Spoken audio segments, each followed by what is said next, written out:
உடனடியாக ஜல்லிக்கட்டு நடத்துவதற்காக அவசர சட்டத்தை கொண்டு வர வேண்டும். இது லட்சக்கணக்கான இளைஞர்களுடைய உணர்வு. இது தமிழ்நாட்டில் இளைஞர்கள், மாணவர்கள், என்னுடைய தம்பிகள், என்னுடைய சகோதரிகள் எல்லாம் வீதியிலே வந்து கொண்டிருக்கின்றார்கள். உணர்வுகள் பொங்கிக் கொண்டிருக்கிறது. ஜல்லிக்கட்டு நடத்துவதற்காக அவசர சட்டம் பிரதமர் அவர்கள் வலியுறுத்தி உடனே நடத்த வேண்டும்.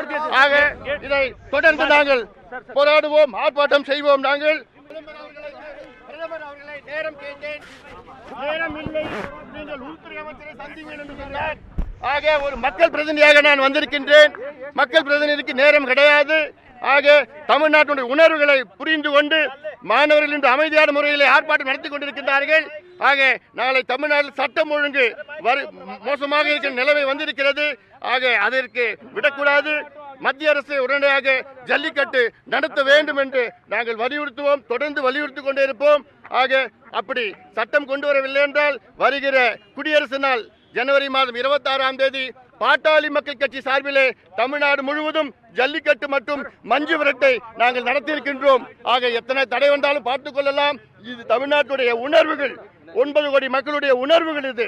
ஆக இதைத்தான் நான் பிரதமரை சந்தித்து நான் கொடுக்க இருக்கின்றேன். ஆனால் நேரம் ஒதுக்கவில்லை. அது மட்டுமில்ல, தமிழ்நாட்டின் முதலமைச்சர் இங்கே வந்து பிரதமரை சந்தித்து மௌனமாக சென்றிருக்கின்றார். ஆக அந்த முதலமைச்சர் தமிழ்நாட்டில் முதலில் அனைத்து கட்சி கூட்டத்தை கூட்டியிருக்க வேண்டும். அனைத்து எம்எல்ஏ எம்பிக்கள் இங்கே பிரதமரை சந்தித்து வலியுறுத்தியிருக்க வேண்டும். அதில் தவறிவிட்டால் ஏதோ ஒரு சம்பிரதாயத்திற்காக முதலமைச்சர் அவர் இங்கே வந்து சென்றிருக்கின்றார். வருகின்ற 26ஆம் தேதி குடியரசு நாள் அன்று அப்படி அதற்குள்ளே அவசர சட்டம் வரவில்லை என்றால் தடையை மீறி தமிழ்நாடு முழுவதும் பாட்டாளி மக்கள் கட்சி ஜல்லிக்கட்டு மற்றும் மஞ்சு விரட்டு நடத்துவோம் என்று இன்றைக்கு நான் தெளிவுபடுத்தியிருக்கின்றோம். We want an ordinance immediately for Jallikattu for Tamil Nadu. These are sentiments of 9 crore people of Tamil Nadu. 5,000 years we have been following Jallikattu. Suddenly some law can't just cancel everything and say ban everything. If there are issues, sort out the issues and conduct it. That is what we are asking. Sir, but why you are protesting here? I asked Prime Minister my time for the last 2 days.